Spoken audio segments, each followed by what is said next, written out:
now, we can introduce ourselves.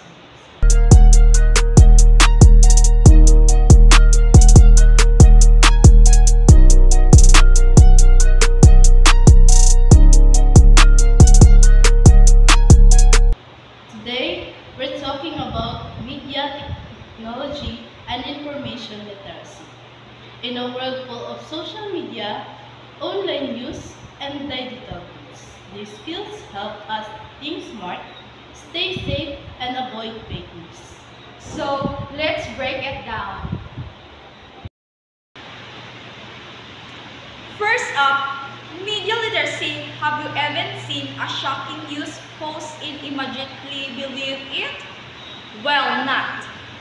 Everything online is true. Media literacy helps us analyze what we see, hear, and read. Next, technology literacy. We use technology every day, smartphones, emails, and apps. But do we really know how to use them safely and effectively? In education, technology literacy helps students use online learning tools and research efficiently. In the workplace, it's essential for emails, spreadsheets, and video calls.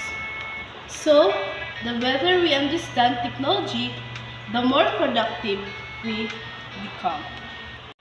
Finally, information literacy. Every day we search for health tips, products review, and news. But we don't know what's true and what's misleading. Knowing how to verify facts and find trusted sources help us make smart decisions. This is crucial for students doing research and employees making business choices. So think before you share, learn digital skills, and always check your source. That's it. If you found this helpful, like and subscribe for more. Stay smart, stay safe, and see you next time. Bye.